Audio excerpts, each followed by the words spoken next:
All right, good afternoon, everybody, and happy Friday. It's great to see everybody's smiling faces, and us partners are now, we don't have to wear masks anymore, so we're right there with you. All right, so today we have our very own resident, Frank Colon. He's going to be lecturing about falls and recovery. So everyone, please turn your attention over to Frank. Thanks.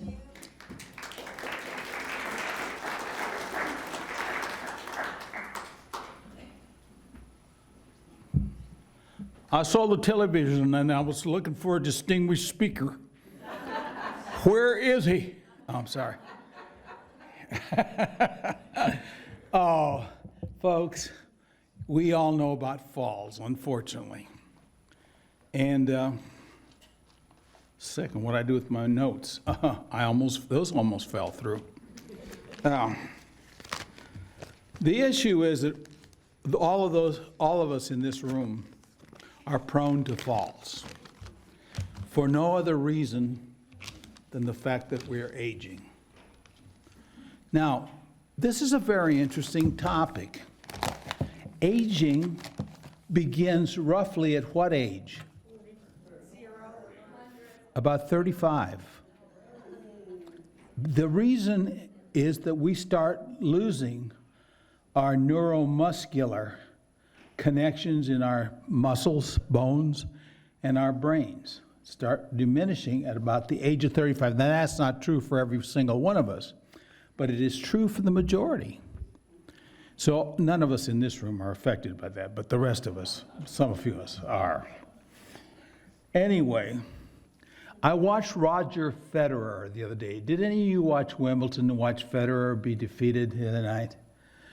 And I saw one of the greatest tennis players ever defeated by a guy that just a few years ago could not have shined his shoes.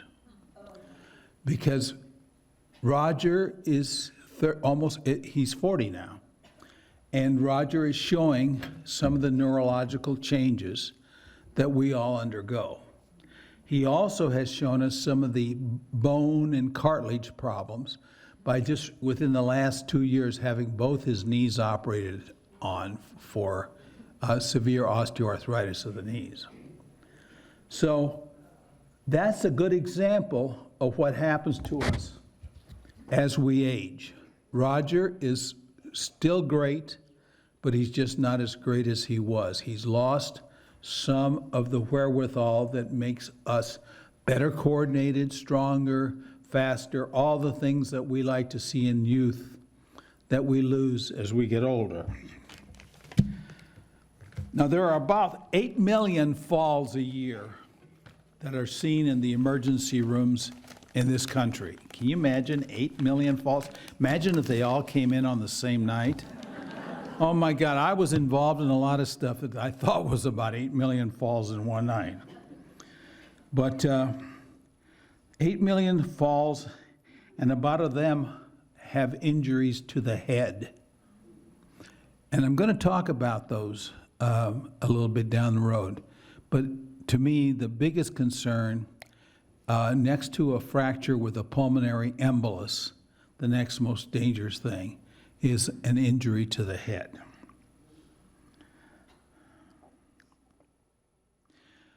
We begin to lose our bone structure roughly at about 35.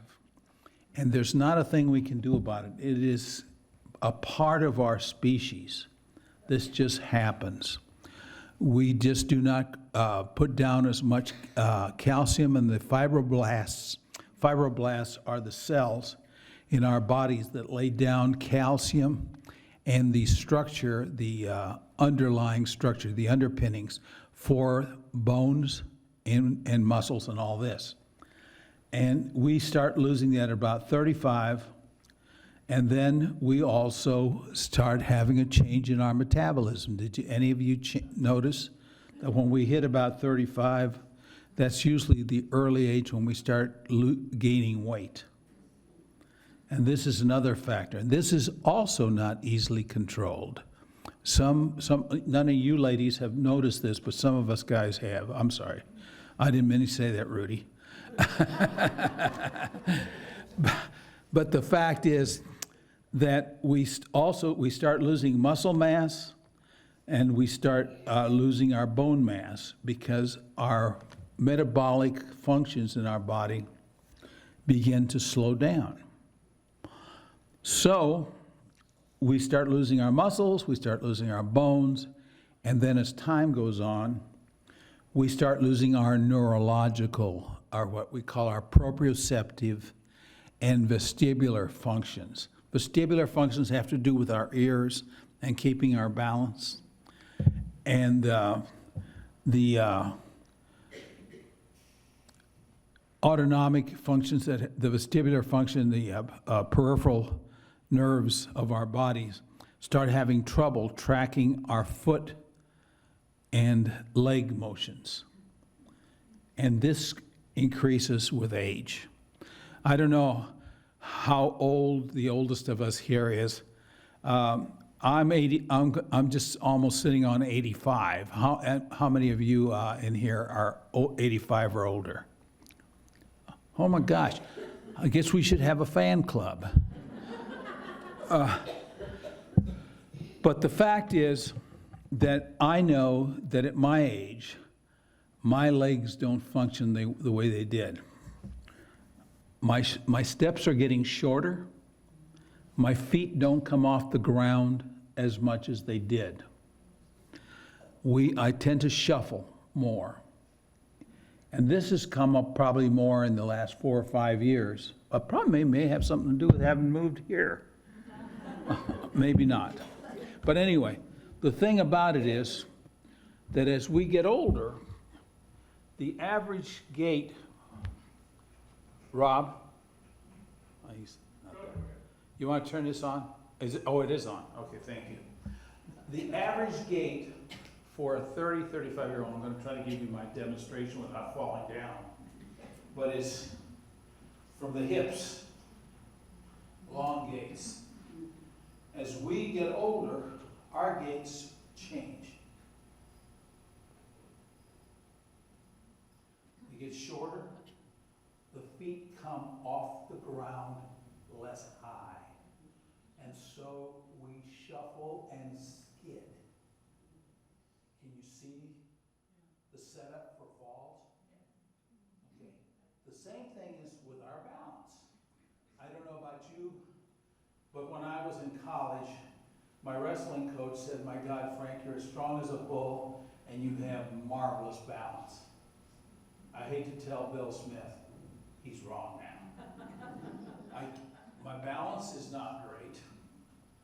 I tip at times when I think I'm wondering, why am I tipping? But this is all part of the issue of losing part of my neural function in my brain. My cerebellum, which is where our balance is mostly kept, but we also have the vestibular function, which is in the ears. So as I'm getting older, I'm starting to lose my ability to stay as steady as I also stumble more often because, why would I stumble more often? Don't pick your feet up. That's right. My feet, I shuffle my feet. My shoes, my heels catch. Have you all noticed how easy it is when you're taking your walk around Otterbein on the sidewalks, how easy it is to stumble? Yeah.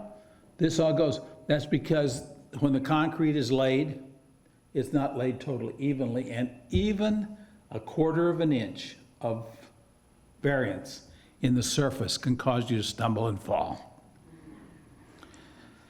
So, this is one of the things that bothers me. And my wife and I were both involved in martial arts when we met. This is 60 years ago. And actually, I want to tell you that she brought me in here with a body slam and so forth. But the fact is that one of the interests I've got about falls came from my training in martial arts. I did karate, and I did some forms of jiu-jitsu, and my wife was involved in judo. And so we all did a lot of falling. I also wrestled for a number of years in high school and college, and then I also helped teach a course in jiu-jitsu at the YMCA in Lincoln, Nebraska. When I was a kid, I was teaching wrestling to 5 to 7-year-olds. You want to talk about a picnic. But teaching 5-year-olds how to get in. You know, I got to tell you, one of the great points of pride in my life was, as I got older, reading the paper and seeing the names of those little kids who couldn't tie their shoelaces, winning state championships. That was a magnificent experience. Anyway, the trouble with falls is that none of us, or very few of us, know how to fall. And this is the hardest part of dealing with falls at our age. What is the biggest problem we have as we fall? Brace ourselves. That's right. We start bracing. It's called bracing. Bracing is the worst thing you can do when you fall. Thank you, Rob. That just didn't brace at all. Oh, sorry. Bracing is the worst thing you can do. And I want to talk to you about this, not because you're going to go out and train now not to brace, but because I want you to put it in your minds. Believe it or not, you can train yourself to do a lot of things just by beginning to think about them. Just thinking about them can help us. And this has been proved in educational annals. This is not a figment of the imagination. Many universities have done studies and having people think about things. For instance, I love to play golf, although I can't play golf worth a hoot anymore. There have been schools that have educated, golf schools that have educated their people just by showing them pictures of what to do and then having them imitate the pictures, not saying, take the club back, turn, and hit the ball. It's, here's the picture, look, see the picture, see this. And they have actually had success in some cases with people who were able to visualize and use. So I'm going to ask you to visualize what you can do to minimize bracing and falling. The thing that we can do to start diminishing our likelihood of bracing is learning to relax. I had a friend of mine who was an orthopedist here in Cincinnati when I first came. He has died since. But he had a way of dealing with a lot of the people. And he had several nursing homes in which he told me, he said he had done an unusual number of hip fractures and so forth. And he said, I decided to teach these people how to minimize their falls. So he had them get some easy chairs, some fluffy chairs, fairly good size easy chairs, and teach these people, particularly the women, because it's the women who get the hip fractures in general. I mean, men can too, but it's more common in women by far because of the wider pelvis and the fact that when we brace and go to the side, we, boom, and the hip gets broken. But he said, I teach people how to relax. Now, there's a few of you here I see that I've mentioned to you. What is it that you need to do if you're going to fall? If you're starting to feel like you're going to fall, the very easiest and best thing to do is fall toward your bottom, your derriere. And if you can relax, the key issues are pull your chin down, pull your shoulders up, relax, bring your limbs closer together, and sit down. If you can fall into a sitting position, I can't say you can prevent everything, but you can certainly minimize the amount of damage done. And so this is one of the things that you can do. It's the first step in learning how to fall. This orthopod that I was talking about, his key thing was that in these easy chairs that he had the nursing homes that he was working with he had them get, each one of them get 2 or 3 chairs. These people could walk back there and just fall into the chair, relax, pull their arms in, pull their chins on their heads, and then fall into the easy chairs. Did I lose you, Rob, or did you lose me? Anyway, the thing is that we need to learn how to not fall because that's gonna increase the risk of breaking your bones. Let me show you something. Now I'm gonna do a little drawing here. Here is a radius in the arm. When this bone is exposed to a force this way, longitudinal force, it fractures this way. If, on the other hand, there's a force this way, it might break this way, but more than likely, the force is going to be dispersed along the shaft of the bone. So you might get a bruise, you might get a sore sprain, or you might get what's called a cortical crack. The surface of the bone might crack, but it doesn't tend to break as often. So bracing creates problems. The hip bone is a particular problem for women. A man's pelvis is, say, this wide. A woman's pelvis is this wide. That extra width of the pelvis exposes the femur, the head of the femur, the neck of the femur, and the top, the greater trochanter of the hip. Draw you a little picture of what I'm talking about. Here is the hip joint. Here is what's called the bell of the femur. Okay? Right here is where the majority of trauma is exerted on the femur in a fall among women. Can you hear me all right? Yes. Okay. So what happens then is this force is extended to here, and the hips tend to break right there. Not all of them, but most of them. They break right at the neck of the femur. This is why, in many cases, they end up taking this out and putting in a steel ball with a metal shaft down the bone, and that holds things together. This is a very, very dangerous injury. And unfortunately, not so much, I'm going to try not to fall. Unfortunately, the risks of that is that a woman of greater than 75 years of age with a fractured hip is going to have serious complications within 6 weeks of the injury. Now, that's not everybody, but it is a large group of women. And this is the group that I really am most interested in trying to help with these falls. Men, I'm interested in you guys too. But we've got a whole different set of problems. But the women, if we can keep you from breaking your wrists, which is real common falls, and breaking your hips, which unfortunately is too common and leads to bad side effects, we can do a whole lot to improve the quality of your life for the remainder of your lives.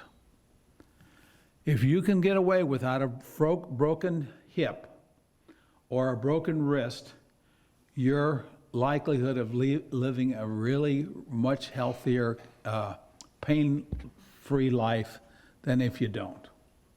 So, those are key. Now, why do we fall? Well, we fall because of the things I talked about. We scuff our feet and so forth. But we also get set up in a lot of different ways. Within our homes, we frequently have throw rugs. And we got them in our house. And fortunately, they're very flat rugs, and they tend not to heap up. But if you have throw rugs that heap up, people get their toes caught in them, and down you go. One of the strangest things is among people in our age group, for the men, is we don't tie our shoelaces. And a lot of guys go down into the wall or to the floor because their shoelaces have become untied and they step on them and they go over into the wall or the floor or whatever. So these are things that you have to be aware of.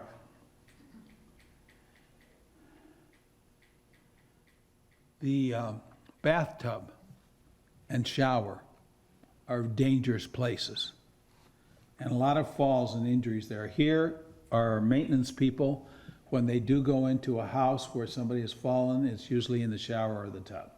Well, not, I was saying, sure, often, but, well, it's more often than not, in the shower or the tub. Why? Why? It is slippery. It's so slippery that we call it slickery. I'm sorry. Just thought it ought to have a medical term applied to it.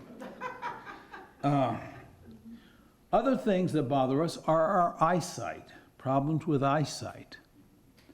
Loss of vision, blurring of vision as we get older is very common. So our visual facilities are diminished.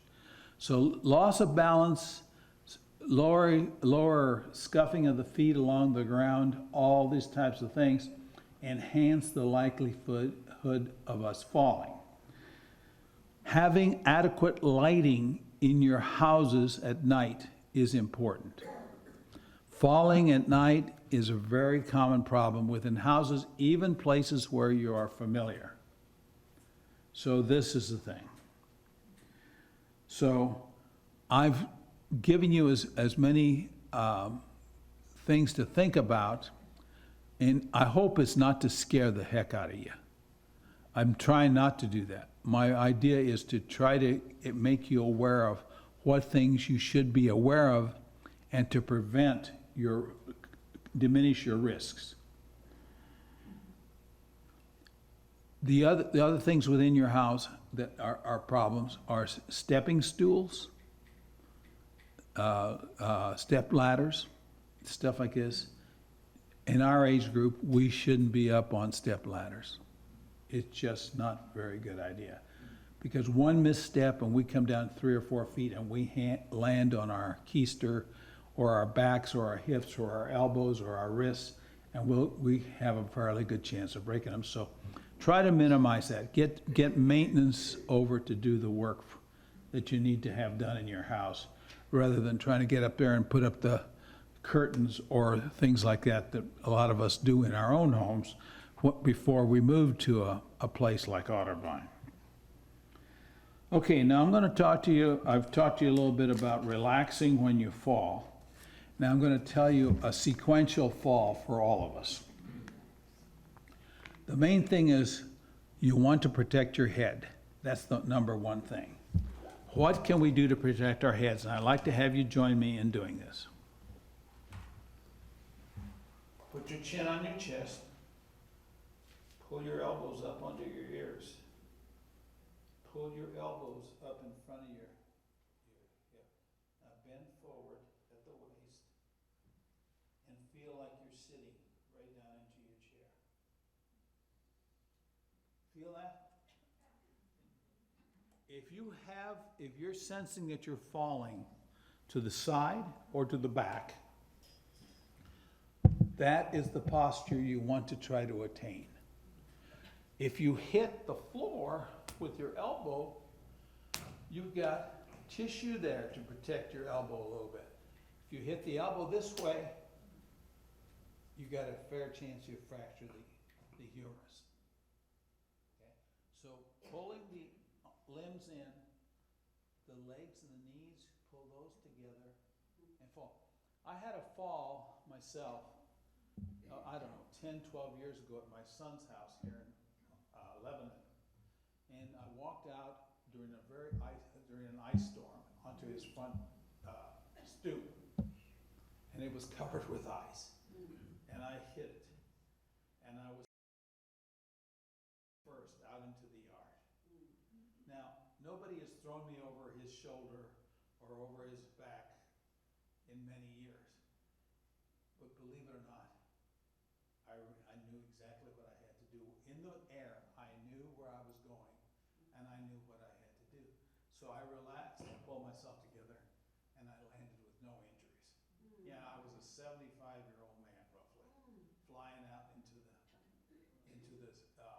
yard, with backside down toward the middle of the yard. The thing about it is, it was like, oh, okay, I've done this before. Just do it. And this helps you. It's the process of having through this so many hundreds of times when I was being thrown around. Now, as a high school and college wrestler, of course, that's a little different. We get thrown out because we're trying to throw people down. We're trying to do things like this.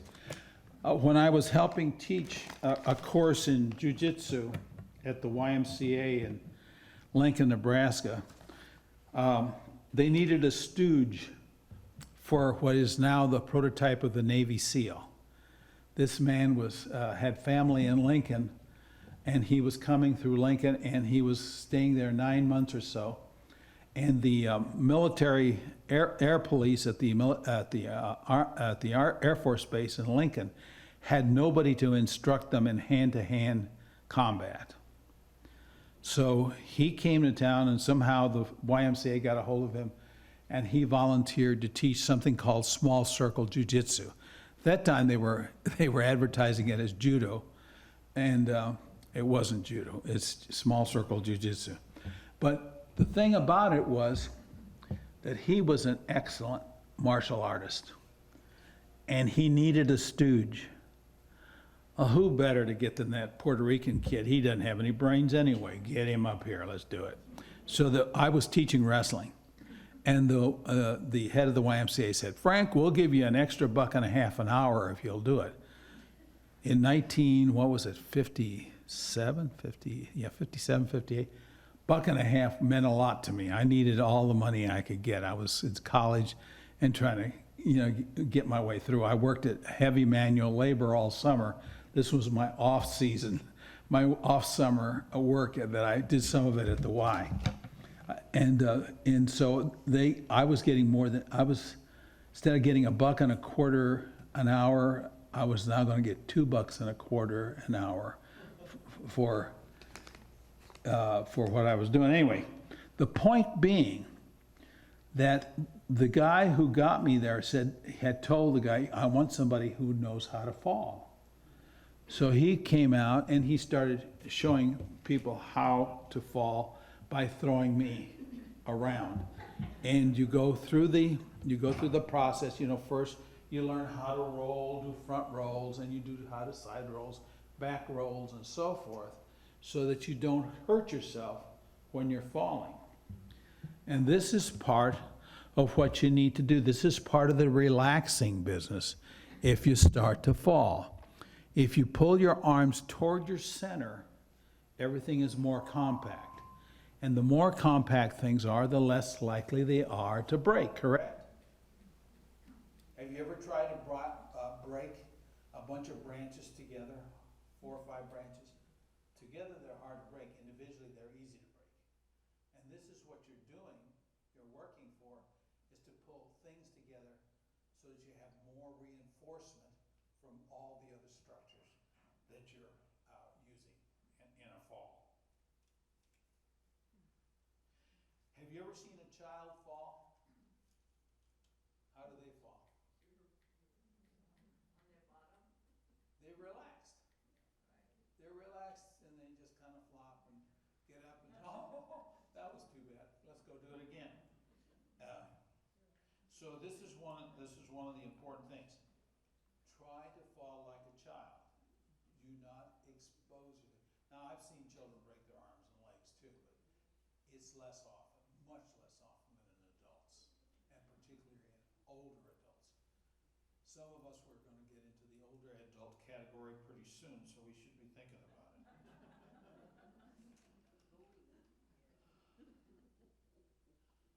If you've noticed right out here in front of Otterbein, if you walk out here in front of the entryway and then up toward the sidewalk up there, there's a little area in which the sidewalk is slightly uneven. Have you noticed it? Yeah.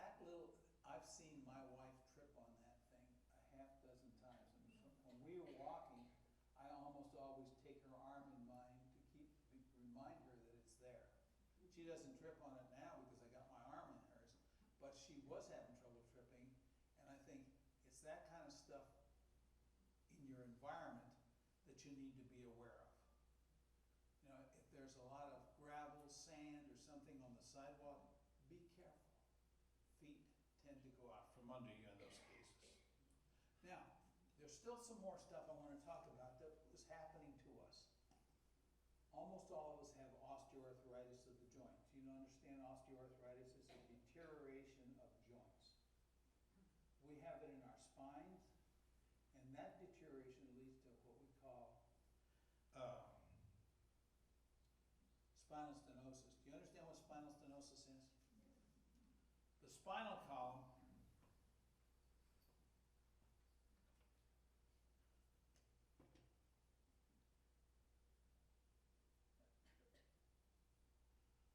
are made up of a vertebral body. The vertebral body on its side looks like this.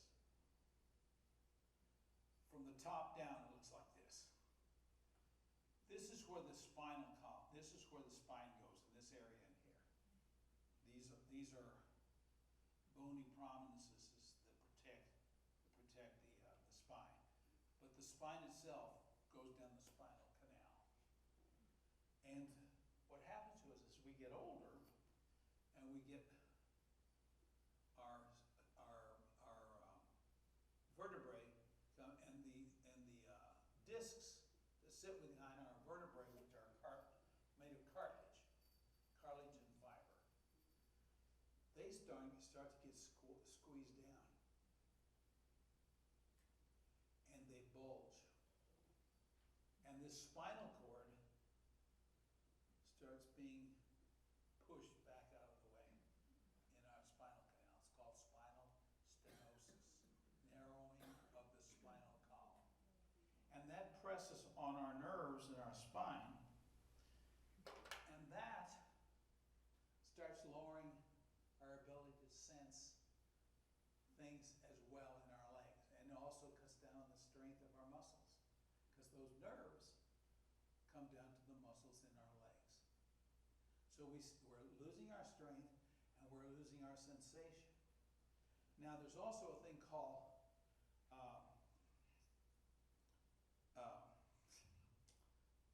you know how these things are. These doctors, they don't talk right, and I forget some of the stuff myself.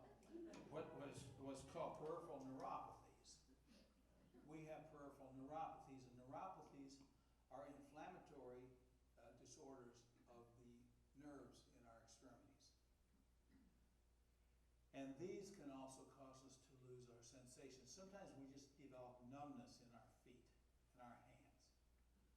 And sometimes, you know, a lot of us get numbness in our hands and feet because we have carpal tunnel syndrome or something like that. But sometimes it's just plain nerve damage from illness. Diabetes is the most common cause of peripheral neuropathy in our age group. So you have to be aware of those things, and you have to be taking care of them. And my point in this talk is to have you understand why things are happening so that you can do something about them. Now I just got a couple of more things, and I'm going to open this discussion to questions. Oh, yes, I want to talk to you a little bit about, I almost forgot. I got one little spot here I marked and I am not using it. I want to talk to you about what you can do here at Otterbein to improve your walking and your stability. The pool, number one. If you can walk in the pool, if you can get yourself scheduled down in the pool, and then walk in the pool, the resistance of the water against your body will help strengthen your legs, and then you're walking against the pressure of the water. The equipment in the gym itself is helpful. The bicycles, there's a leg press machine down there, and that type of thing. This also helps improve the strength in your legs. And this can be a big help in reducing the likeliness of falls. Now, if you have a problem like you have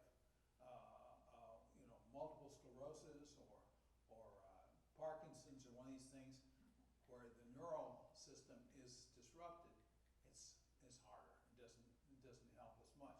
But just want you to know that the equipment is here to help you. And there's also the balance classes that they teach. And they are very good for supporting and cutting down on the nuisance. A few of you have pets. Be careful. Those little demons can mess you up bad. Oh, sorry. We had a young woman live next door to us before we moved here, and she was a marathoner. Just remarkable athlete, just for a young woman. And she had this wonderful dog. I love that dog. Cooper was as good a dog as there was.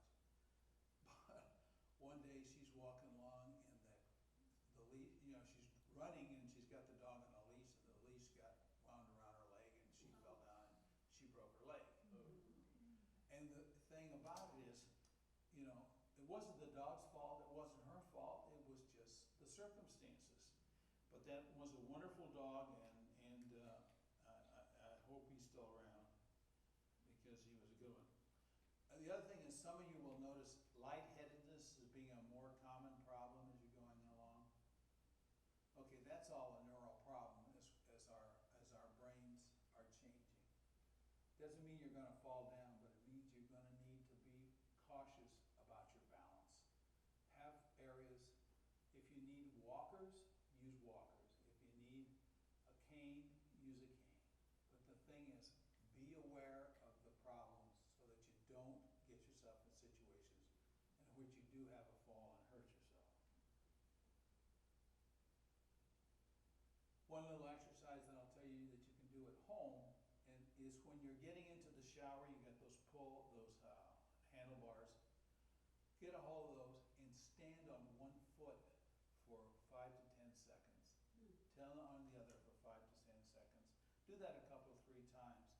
And that will help strengthen the muscles in your legs as well. It's not much, but it's helpful. Anything that helps is worth doing. All right, I'm tossing this out to comments and questions. Yes? I would like to let me use the mic. Monica, you're going to be on television now. Well, your voice will be for sure. Well, Rob is bringing the microphone. You're going to make it. She's in the front row, Rob. Hey, Rob. The reason I want to do this for everybody to understand, we are recording this and it's going to get played over and over. We hope a couple more times. So this should be it. I'm going to turn this up a little bit. You're okay. Okay. Frank, you said that when a woman falls, that there's a very high likelihood that within the next 6 weeks there will be major complications. If she has a fracture, yes. If she has a fracture. So what are those complications? Oh, God, you don't really want to know, do you? No? I don't want to talk about it. No, okay. The fractures, the problems are emboli. Blood Emboli? clots. Blood clots from the hip. Fat emboli. Big bunches of fat from the hip, which can go to a number of places. One of them is to your head. The other is to your lungs. And they can cause lots of problems. And so the risk of having a fracture is multiplied by these secondary things that happen with these fractures. Yes?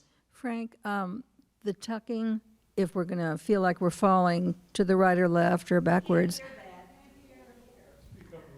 The tucking and, how you do. Well, she's saying that, she's asking me about tucking and falling. And what if you feel like you're going face forward? Going face forward is a problem because it's the hardest one to deal with mentally. But if you're pulling your chin in, shrugging your shoulders, and bringing your hands up this way, not this way, you can protect your face. The back, I'd rather scrape up the back of my hands than the front of my face. So this is the thing, if you're falling, you can do that. Now, this is not easy to do. Some of you are gonna walk out of here and say, this guy's crazy. You can't just do that. Well, the thing is you can, but it takes practice. You have to think about it. And the people who have studied this in research places where they do a lot of exercise research have found that they can reduce the number of injuries to their athletes by the way they teach them to fall. But the first element in that is thinking about it. You think about it. So let's just do something right now together. Bring your elbows across against your body. Put your chin down and put your hands in front of your face. You too. You can't just stand there, Waynard. You get your hands in front of your face. If you fall there, you're going to be falling on the back of your head. And if you hit the ground, you're not going to be tearing your face up. But that's one of the things. It's a matter of teaching. There was lots of throws before I learned how to fall in martial arts, or before I fell properly in wrestling. I used to get thrown and be down, going spinning, and you're finding ways to get out of there without getting hurt. And so there were hundreds of falls. Now, you don't have time to do hundreds and hundreds of these, but you do have time to do this little short exercise I just showed you. Bend your knees, stick your butt out, put your elbows down against your side, get your hands in front of your face. If you're falling forward or to the sides, that is the perfect way to fall. If you're falling backwards, it's more complicated, and we used to do this in martial arts by what we call spreading out, diffusing the fall. Now, it sounds all contrary to what I'm telling you here, so I'm not going to show you much, but we used to do this, boom, expand our arms, because we'd hit the ground first with our arms, and that would actually absorb part of the shot going into our backs and our heads. You spread your arms real fast. When I fell in the yard as I was describing, that's what I did. I was out there flying into the yard. I knew I was just going to hit the ground, so boom, I spread my arms fast. And I got up and walked back in. I said, boy, that front porch sure is slippery. And that's the thing. There's some way, but this is a very specialized kind of fall. And it takes lots and lots of practice. You have to be thrown hundreds of times before you really get good at it. Yes, Judy? I started falling about 10 years ago, and I've fallen over 200 times. I have never broken that first bone. Immediately, my doctor put me on Prolia, and that's really helped. Well, there are medications which help you build bone mass, but I'm going to tell you what, they're not perfect. And they don't work for everybody. So there are, Fosamax and all these other things. They do help to build the outer layer of bone in your body, but unfortunately, they're not perfect, and they also have a lot of side effects. So, I have written many prescriptions for them, but they are not 100%.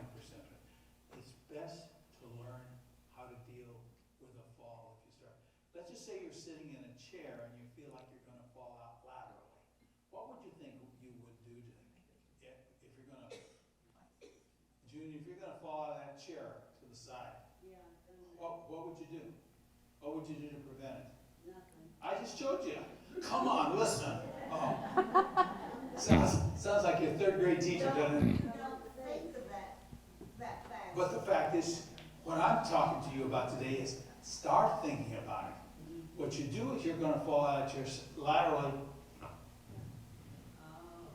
You'll just pull the elbows in, tuck the chin down, and shrug the shoulders and get your hands out on the side of your face. Your hip doesn't have far to fall there, but your head does. So these are the types of things that you think about that you can do to help yourself to reduce the impact of a fall. Some of us are going to fall and we're going to get hurt badly. But if we do it right, most of us can reduce the severity of our falls. And this is the key. Reduce the severity of the falls. How much longer are you giving me? I have a question, Frank. Yes, please. If cause and effect, what about shoes? Yeah, that's good, Bob. Yeah, that's just another point. I've got a whole list of things here that I'm not going over. But shoes are sandals, these, what do you call them, these little flip-flops. These are really dangerous for people in our age group. Yeah, because they do tend to catch, they snag. And then we go pitching head over appetite into the wall or the floor and so forth, yes. So is that your question? Well, you had a fall here a few months ago. Your shoes. Well, that happens, yes, it's not uncommon at all. Yes, Betty. I have been lucky walking barefoot. I'm sorry? I have been lucky walking barefoot in the house. Yes, and that's, Repeat it. Repeat what she said. she just said, yeah, thanks. She said she has she has no trouble walking barefoot. And I walk with my feet apart. Well, right, just don't let them get tied together. But, I walk, well, I would say I walk like my father or a man. Men walk with their feet apart. Yeah, well, that's not a bad way to walk. The only problem is things on the floor. Right. And you gotta remember, if you got grandchildren around or other things that have gotten on the floor, you can stumble over those and hurt yourself badly. Yes, Betty. Nancy. You look like Betty now. That's Nancy. Poor Betty. This may sound like a funny question, but what about meditation? Do you think that would help? Well, I'm not unfamiliar with meditation. As a matter of fact, I actually practiced meditation for a number of years myself. And I don't think it helps particularly, but it does make you aware of it. It brings things to your mind. And if you want to meditate on the issue of protecting yourself from falls, I would not think that would be a bad idea. I was trying to control my temper at the time, and that was different. Howard? Do you have any suggestion for falling downstairs where we can get in 3 or 4 falls together? You know, that is an excellent question. Tim Conway, remember him? He was the greatest example of a faller downstairs that you can imagine. And he did it on the Carol Burnett show, if you remember him. He was a magnificent physical actor, which meant he had actually practiced taking falls. Carol Burnett herself practiced taking falls. And these people did because it was part of their comedy routines. So you can teach yourself how to take falls. And Tim Conway, I always thought it was great when he was the grandpa at the top of the steps and he started down and he would roll into a forward roll and then twist and roll and then spin the other way and then finally get to the bottom. That is all trained falling. Dick Van Dyke was a remarkably good guy at doing falls. So these are the things that you want to think about. Any other questions? Yes, ma'am. Just a moment till Rob brings you the I mic. got to get you on television. No, don't do that. Famous. How do you protect your rotator cuff when you're, because I did that. I did exactly what you said, walking my dog on ice, slipped, and instead of breaking an arm, I tucked, landed on my shoulder, and tore my rotator cuff. Well, tough luck, I can say. No, that was just a situation. There's nothing you can do about it. You probably hit on the outer quarter of the shoulder. Yeah, and the rotator cuff is made of 3 tendons that come into one right at the back of the shoulder. And if you happen to hit perfectly on that stuff, you can tear it. And I can't tell you that you can prevent every what you did actually reduced your risk of doing more damage. But you can't, sometimes you can't prevent it all, you know how it goes. You see these professional wrestlers on TV, you know, they are not for real, they're not for real people. But they are remarkable athletes in the fact of the type of trauma that they can mimic. And what they do, the way they get thrown, and so forth. I can tell you stories about some of the professional wrestlers and some of the crazy things that have happened to them from falls. One of the young men in the International Amphitheater in Chicago died. He was supposed to come out and swing over a ring and then drop down into the ring, and something happened in the ring. The rope became unlocked, and he fell about 30 feet and died. So there are just things you can't avoid, but under normal circumstances, that was a good stunt, and it was going to bring a lot of attention, so that's what they were going to do. But even those guys who take a lot of physical punishment and are thrown a lot do get injured. Well, yes, ma'am. Would you go back to the stairs? Is there something you can do when you start that? Yes. Oh, thank you for bringing. Right. Yes, what you want to do. She just asked me if there's anything you can do when you go down the stairs. She was asking me about what Howard asked. Yeah, basically, this. Yeah. Pull your knees up, pull your hands over your face, pull your chin down, shrug your shoulders. And if you can, roll laterally. Some of the cartoon ideas of how you go down there is go down head first and roll this way. Not a good idea. If you can roll sideways, you're better off. Any other? Try to sit down if you're going to fall forward. If you're on the stairs? Yeah, if you're going down the stairs and you suddenly feel like you're going forward, try to get your rear end back and throw your hips back and see if you can sit down. It'll sure cut down on your fall down the stairs. Yes, ma'am. It's getting up sometimes the problem too. Yeah, I do know that, Nancy. Because if I've fallen several times, and I can't get up, and I have to call a lifeguard to come and pick me up. Yeah. Yeah, no, Nancy was asking about getting up. I had a fall out here at the little golf course a month or two ago. And my legs are not as strong as they were. I was a very strong person when I was younger.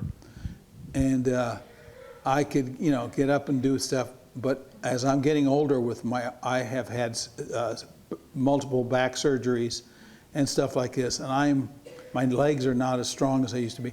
I had a golf ball down in some rough, and I was reaching down for it, and I just went down on my knees, and I had a hell of a time getting up. But thanks to my wife, she beat me. Oh, sorry. She got me working on pulling myself up on one leg and pulling myself up on one knee, which I did, which I worked on. And I'm stronger now. I can get up off my knees onto one knee and then grab a hold of that knee and pull myself up to semi-straight, and then I get up. But it wasn't easy. It was not easy. And I'm going to tell you that as a guy who used to laugh at stuff that people couldn't get up, it's scary. I'm going to tell you a story now before I leave you. My wife's grandfather was one of the funniest old men that you ever wanted to meet. And he was a very good athlete. He was a left-hander, and he pitched semi-professional ball when every little town in the countryside had their own ball club. So when they wanted to get somebody who was going to beat Podunk, they hired Otto Kunkel to pitch, because he had a bad left-handed curve and a good fastball. So he said to me, I used to go out to the games and I'd watch all these old fools walking around, bent over, hobbling along.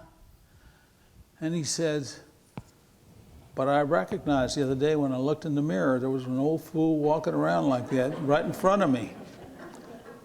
And this is the thing that we all end up doing. I mean, our bodies are going to fail us. In essence, our warranties wear out. There comes a point in life where our warranties aren't any good anymore. And so we have to deal with how to deal with those things. There are things we can do to improve and decrease our risks. There's nothing that's going to make it that's foolproof.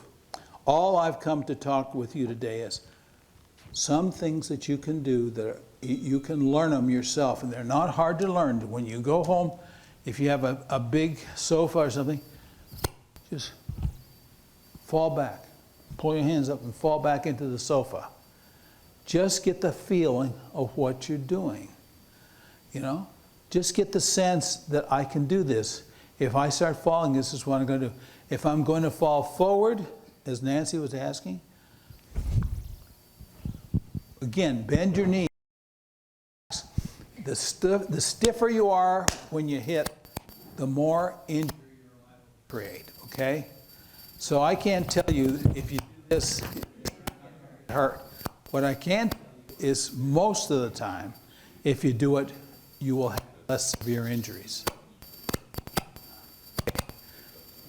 Oh, I thought you were going to throw something at me. Okay, any other question before we're done? Frank, I have one question I Yeah, have. Rob. I've mentioned this to a couple of doctors, and they've said, yes, you're right. And you might have a way to help deal with that. They talk about falling and breaking your hip, but there's also, they've said, yes, often a woman particularly could be walking or moving quickly and break her hip and then fall. In other words, it just broke while she was moving. And would that be the... That can happen, Rob, but it's so unlikely. Okay, so it would just do the best. You have people actually who do break bones before they go down. But it's due to severe, what we call osteopenia, or osteoarthritis, not osteoarthritis, osteoarthritis won't do it, but the osteopenia, loss of bone mass, can do it. You can break a bone before you fall, yes. Rare, but it happens. Double up when you did that, or try to... I'm sorry? If it happened, the person would just try to double up on the way down or something. Well, yeah, you still try to double up because the less damage you'll do as you hit, yes. You fold up. Okay, yes? Are there, like vitamins or something that you can take? Are there vitamins? Yes, actually vitamin D is your best, and calcium and so forth. But you got to be careful because sometimes overdoing it with calcium and vitamin D can give you other problems. I won't mention those because we don't have the time.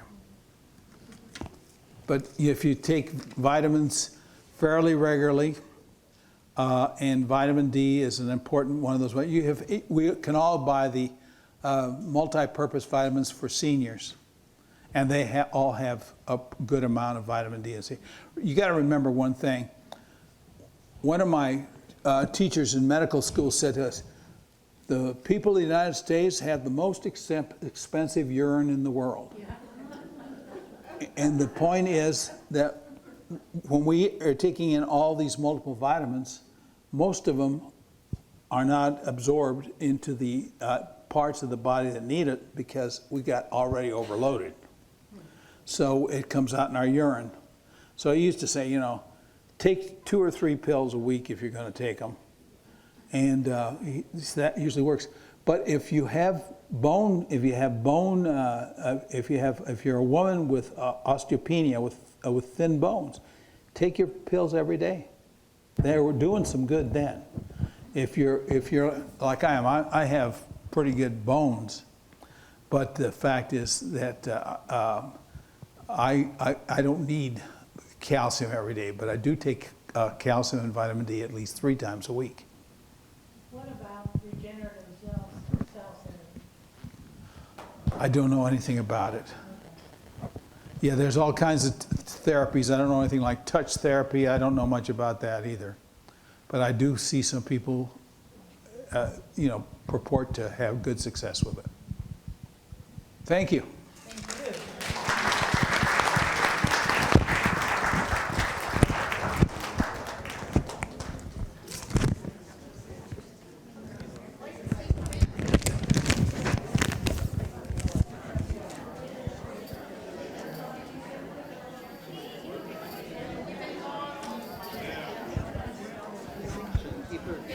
Thank you.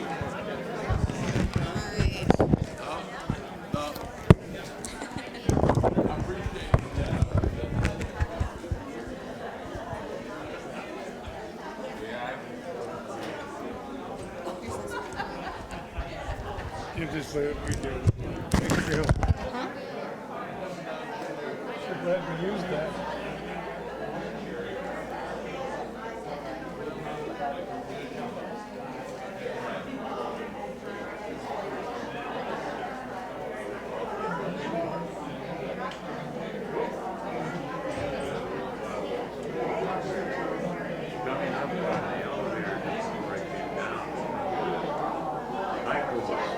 got on board with it. He was carrying this tray, and it was the most delicious looking tray I've ever seen. It was a big Julian salad, and then he had a cup of soup that he said Anne Maria made. It was really, but the second floor, yes. When I looked at it, I said, holy cow. I was more of that area after. Well, it looked very, yeah, it did.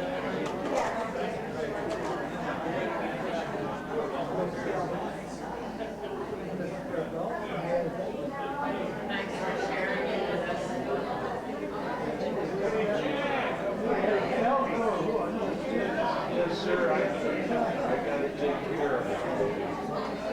I don't have the time I